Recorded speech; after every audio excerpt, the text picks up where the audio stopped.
کلام پاک کو حفظ کرنے کا اگر ہمارے پاس وقت کم ملتا ہے، حفظ کرنے کا بہت آسان طریقہ یہ ہے کہ انسان روزانہ کلام پاک کی ایک آیت کو یاد کرتا رہے۔ روزانہ ایک آیت کو انسان یاد کرتا رہے گا، ایک دن وہ آئے گا کہ اس کا کلام پاک پورا حفظ ہو چکا ہوگا۔ اگر حفظ ہونے سے پہلے اس کی موت بھی آ گئی، میرے محترم بزرگوں علماء نے لکھا ہے کہ جو انسان حافظہ کرتا ہو، حافظہ پورا ہونے سے پہلے اس کی موت آ گئی ہو، اللہ رب العزت قبر کے اندر ایک فرشتہ بھیجتے ہیں اور وہ فرشتہ اس کو کلام پاک حفظ کراتا ہے۔ جب یہ کل قیامت کے دن اللہ کے سامنے کھڑا ہوگا تو حافظوں کی لسٹ میں اس کا شمار ہوگا، حافظوں کی صف کے اندر یہ کھڑا ہوگا۔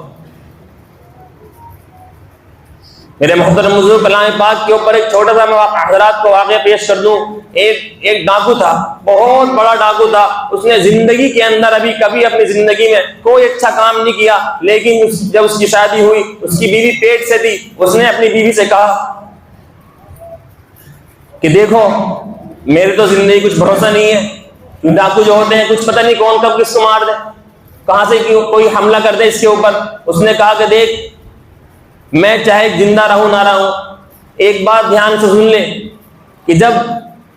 جو بھی پیٹ کے اندر تیرے ہے، جب یہ پیدا ہوگا تو تجھے اس کو کیا کرنا ہے، اس کو میری طرح نہیں بنانا، تجھے اس کو حافظ بنانا ہے، تجھے اس کو مدرسے کے اندر بھیجنا ہے، اس کو اچھا انسان بنانا ہے۔ میرے محترم بزرگوں، اس ڈاکو کا انتقال ہوا۔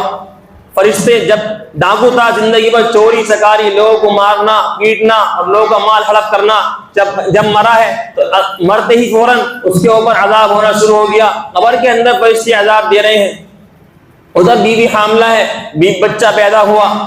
بیٹا پیدا ہوا۔ بیٹا پیدا ہونے کے بعد تھوڑا سا بڑا ہوا، اس کی بیوی کو خیال آیا کہ اس کے باپ نے کہا تھا کہ تجھے اس کو مدرسے کے اندر بھیجنا ہے۔ جیسے ہی تھوڑا میرے محترم بزرگ کا بچہ بڑا ہوا اور اس نے بولنا شروع کیا، اس کی ماں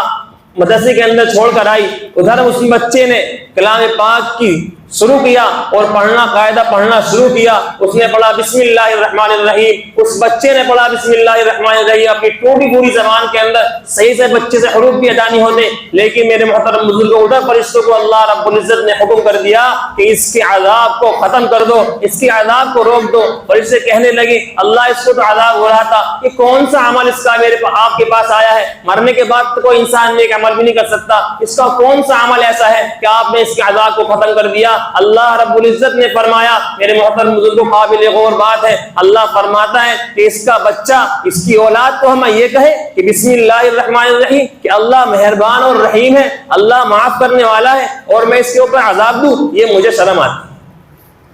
اولاد کیا کہہ رہی ہے